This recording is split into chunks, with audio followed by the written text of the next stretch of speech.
Monica Crowley, a former assistant Treasury secretary, should join us. Monica, it's fascinating how when supporters, like the CEO of Ford or Jennifer Granholm, attempt these lengthy journeys, things don't appear to work as planned due to a lack of infrastructure. Well, yeah, we just heard what happened at the Energy Secretary, and it sounds like a scene out of Veep, right? And it's easy to kind of laugh at this, that the vehicles aren't quite where they need to be to go on a long haul trip, and we don't have enough charging stations. The infrastructure just isn't there. But as we were saying before we came to air, of course they're going to leverage this. They're not embarrassed by this at all. They wanted this to be reported so that they can then go back to Congress and say, we need more money. We got to have, billions of dollars more in investment in terms of creating the kind of infrastructure to support this green energy EVs, and then the rest of the infrastructure, $7.5 billion, and the infrastructure bill for 500,000 charging stations. They think that this is the highway system like President Eisenhower, but there's no benefit to the American people of any of this. It is cost with zero benefit. What's the advantage, you say, other than preventing an increase of around 1 degree Celsius in global temperature? According to Steve Moore and Casey Mulligan from the Community to Unleash Prosperity, if the United States had continued to follow President Trump's policies, we would have produced approximately 3.5 million more barrels of oil than we do now. As a result, America has lost up to nearly $400 billion.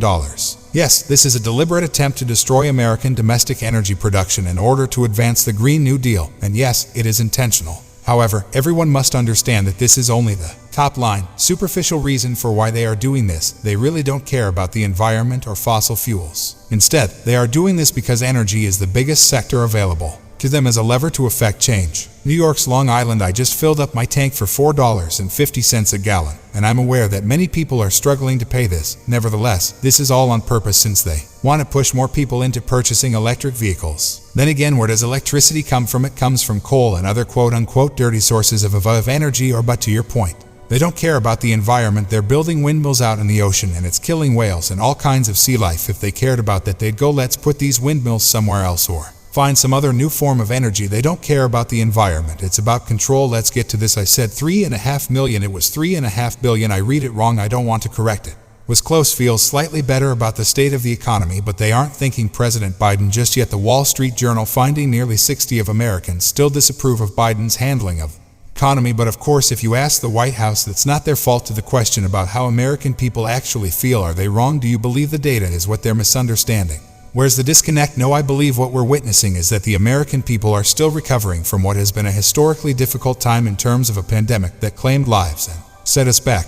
Monica, that coveted pony is almost dead. It's their policy that's not cool, but we're 2 years into it. The American people are aware of the situation because they have been dealing with galloping inflation and sky-high prices. Beyond that, there is spin, and then there is just plain BS, which is what you receive from this White House representative. Sky as a direct result of Joe Biden and the Democrats controlling Congress. Trillions of dollars in spending that the United States could not afford and that we did not need were passed. They continue to look at the American people and say, no, it's not us, it's not happening, it's COVID, nobody is buying something, which is why the poll arose. Crowley, Michael, I should have. If you loved the video, please hit a like button and don't forget to subscribe the channel.